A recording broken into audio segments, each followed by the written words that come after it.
Rosenhan and his confederates travelled to 12 hospitals in 5 different states in the US.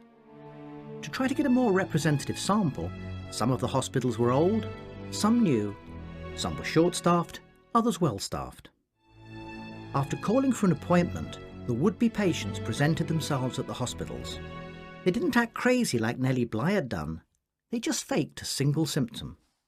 Yes, when the pseudo patients turn up at the hospital, they would just say, I'm hearing a voice and it's saying to me, hollow, empty, thud. And the significance of this is that it doesn't represent any known symptom of a schizophrenic disorder. So it's quite unique, it's made up. No one would have encountered anything like this before. So Rosenhan was giving the doctors a chance here. And apart from saying they heard the voice and giving a false ID, everything else the pseudo-patient said was true. Significant events in their life were described exactly as they'd been. And then what happened? They were all diagnosed as insane and admitted to the hospital. All of them? All of them. Once admitted, the pseudo-patients stopped faking the symptom and behaved in the way they usually did, hence the title of the study, being sane in insane places. When asked by staff how they were feeling, they said they were fine. The symptom had disappeared, and could they please be released? So what was Rosenhan trying to do here?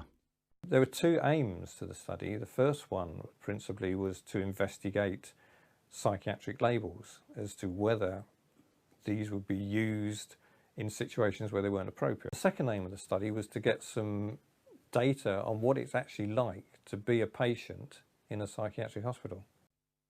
So what did Rosenhan and his confederates find? How long would it take for their sanity to be detected by the staff? And what would they find out about life on the inside? How different were the mental hospitals of the 1970s from the madhouse of the 1890s described by Nellie Bly?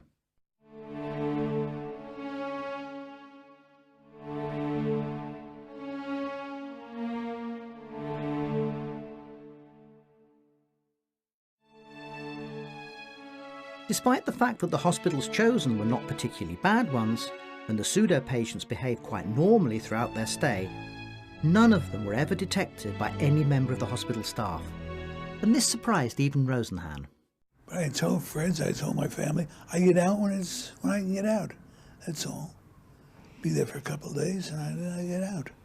Nobody knew I'd be there for 2 months.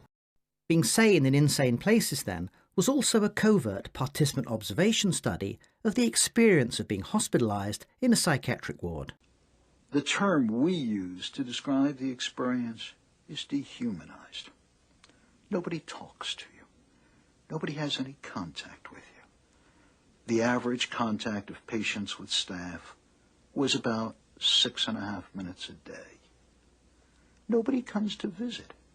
The first time I was in a psychiatric hospital, on an admissions ward with 41 men, my wife constituted 4 of the 7 visitors on a weekend. Psychiatric hospitals are storehouses for people in society whom you really don't want, whom you really don't understand, and for whom you've lost a great deal of sympathy.